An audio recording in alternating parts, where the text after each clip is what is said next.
building home equity. There are many ways to do this, and we'll discuss a few of them today. And I think I might have shared this slide last time. Mindset's everything, right? So I say this, my biggest hurdle at work every day now is people's psychology, right? We're in a very affluent area, and there are plenty of people who can buy homes. There are some that can't, but my biggest hurdle is people thinking because rates are higher or prices are higher, regardless if they can qualify, that for whatever reason they're not going to buy. And I hate that for them because it's not stopping me, it's not stopping plenty of you, and it really shouldn't stop anyone. So the topics, and I'll dive deeper into all of them.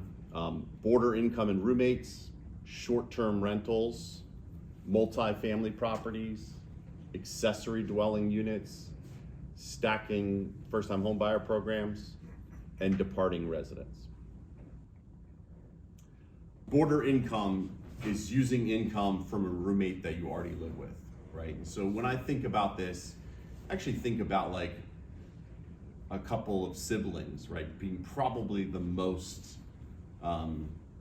applicable. But if it's two friends or strangers that are living together and you've got 12 months of history that you paid rent together, Fannie Mae recently changed the rules where you can buy your next home, and you, assuming that you're gonna take the roommate with you, and then you can use the income, the rental income from the roommate to qualify for the next home. Yeah, that's called border income. Again, the hardest part on the bottom right is the documented history of it, right? Because you have a lease. you have a lease. Everyone's finances are messy, right? And you got like personal side of it, financial side of it. So you're just talking about like canceled checks and stuff like that? Is that a way to track that? Paying rent, monthly rent. Yeah, you got to be able to document it. I guess what I'm saying is, if you're starting out young and your roommates, do you have the right like psychology and the finance side to be able to do this on the next step? Yeah, and if you do, then you can do this. And that's why I started with, I personally think it might be more applicable with family, right? Because they're gonna kind of do it together. Getting roommates.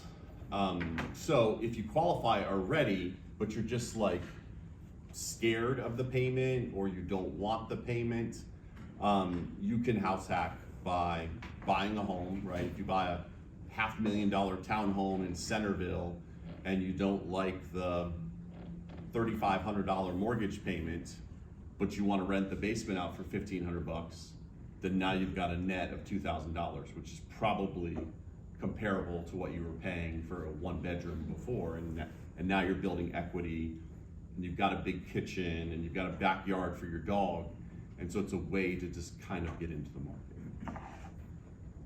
And just pointing out that all of the programs, right, you could use any program to do this. A short-term rental, I'm gonna kind of start in the middle. The biggest thing you wanna be aware of here are regulations, permitting, and HOA restrictions, and that they can change at any time. But this is a way that you can leverage space in your home, right? Renting out a basement, a garage, a single room. And then in doing my research, I stumbled upon Swimply, which is for pool rentals. Actually, you rent your pool. Yeah, so these are hourly rates. And I saw from there's one 150, I didn't notice that last night. So yeah, from like 25 bucks an hour to 150 bucks. But how much you charge for your pool? For you, much more higher than that. You bring up a good point. I thought that it was really cheap on some of them, but I guess we're in March. So I don't know. I didn't July might be different. I just did a screenshot. I didn't look at dates or anything. But That's just 1 hour? Yeah. But there were ones that had pool houses, and you could, so you could probably have a big baby shower or whatever, in a cool environment. So it's cool. I remember reading something last year where someone made 150 grand gross last year doing this, and it might have even been local. Multifamily properties, there aren't as many multifamily properties around here, but you can go as little as 3.5% down and buy a multifamily. The money can come from gifts. I was talking to Chris, the other mortgage guy. There are other challenges that come with this, and you basically you got to pass a test, and it's got a financial test. The properties have to be self-sufficient, but in the scenarios where it works, you can do this. It cannot be a boarding house, right? So when we were talking about the Airbnb and the roommates, you can't do both on this, right? From a mathematical perspective. And like, for example, if you had a garage, you can't get rent for the garage and rent for the properties from a qualification perspective. And you can buy something, with traditional mortgage products, where there is some commercial, but it's gotta be below 51%, or at least 51% it's gotta be residential. Accessory dwelling units, and this might be, one that people like Chris could help with, right? If the county allows it and the permitting allows it, then you can potentially buy something, put a tiny house on it, if you will, and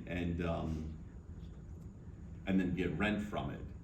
And there are scenarios, I'm sure they get snatched up quickly, but there are situations like this. I have a friend of mine who bought in Warrenton about 2 or 3 years ago that had a second home on it. And it's permitted as an ADU, an accessory dwelling unit. Quick question. Yes. Obviously, you can tell it has to be living space, right? Plumbing, electrical. Is there a certain minimum square footage it has to be? I run across these so infrequently that I just don't know the answer to that. That's a pretty good idea. And they If you have, want me to- not that I have seen either, but the only thing I've ever seen with square footage is that it has to be smaller than the primary, That's it. which is kind of an interesting thing. Sometimes you'll run into that with like boathouses that try to put one above the boathouse. If it's a small property and the boathouse living space is bigger, they won't let that qualify as an ADU, but That's a yeah. good idea. You do like a tiny home on your property. and they Yeah. they have bathrooms. Yeah, and what the gentleman did, I think I might have told this story before, but the property in Warrenton, basically if you look at the property, it looks like the existing home was like 50 years old. And if you look at the property history, someone about 10 years ago bought that little house, put a big house on it, turned the little house into a rental, and then 5 years later sold both at a premium. So, that's something to think about, right? Finding an older home, smaller home, bigger lot, and with the ability to do the permitting. Sold as two separate sales? Or all One together? sale. And again, with an ADU, it's gotta be the right way. Right. Stacking programs, so just back to the Virginia the Virginia VHDA, Virginia Housing Development Authority. If you are a first-time home buyer and you're trying to wrap your head around buying and having the courage to do it, we just talked about the ways you can do it with roommates or with creative buying strategies, but then you can also, get down payment assistance from Virginia. The second bullet point, Spark, that's something you apply for every time you do a VHDA loan, or if you're a loan officer, it's got your best interest, they're doing it for you, and you can get you either get it or you don't, and it's a 1% interest rate reduction for the life of the loan, right? So all your peers are getting 7%, you're getting 6%. And then there's hyperlocal programs that can be stacked above it as well. They're gonna have restrictions, income restrictions, geography restrictions, purchase price restrictions. You're not buying $1 million house with these. Departing residents, this is my favorite, right? Because so many people in America right now have golden handcuffs, right? I myself have a 1.99% interest rate, and I chose to do that when I refinance because I knew I was going to tell this story one day. And so like I would be passing on free money, if you will, by not just rent. You got to be comfortable being a landlord, but by just not turning it into a rental making the delta and then applying against the new home and building wealth on 2 homes instead of 1 home. So now we've moved from first-time home buyer to this step 2. Right. Risks, right? So there's gonna be risk in any of these things. What are the risks? If you're a landlord, you know, you've gotta take the emotional responsibility, the financial responsibility, and the liability. And that's where having the right insurance, having the right amount of cash put aside, and just being willing to do it. If you don't, if the spread's good and you don't want the stress, then maybe getting a property management company. Same thing, that the tenant, you might have some gaps in the tenant paying rent, having gaps in occupancy. The cost of maintaining the home, the loan restrictions, right, on whether you can do it. Most loan products will allow you to do it. And then any change in law and regulation, specifically when you talk about Airbnb or renting out rooms. The biggest fear that holds us back in any decision is fear and misinformation. Please encourage anyone you know that wants to buy a home to have a conversation with a lender. Come up with a plan well before they intend to buy. The better the plan, the easier the loan process. And then just as a reminder, all the states in orange are states that Keystone's licensed in. Wow. Right. Amazing. So we've, So, Tim, basically the number one thing is get with you. Yeah. And get pre-qualified in advance. Yeah. So that the realtors know what they're dealing with, right? for sure, Anybody that we run into, it's like, hey, get pre-qualified, know what you can deal with, what you can do. Yeah. Because, I mean, you've got much more creative. Yeah, and I mean, Stuff that I've you ever- rewind a couple of years ago, and I hate to admit this, but we were clerks, right? Like the phone would ring, you'd give us your order, and we'd fulfill it, and many days we could even do better than what you wanted, right? Now it's prices are up, rates are up, competition's up. Low inventory. Yeah, and so, Solutions. we need a whole lot more solutions, hence, a whole lot more states, right, to be able to help more people.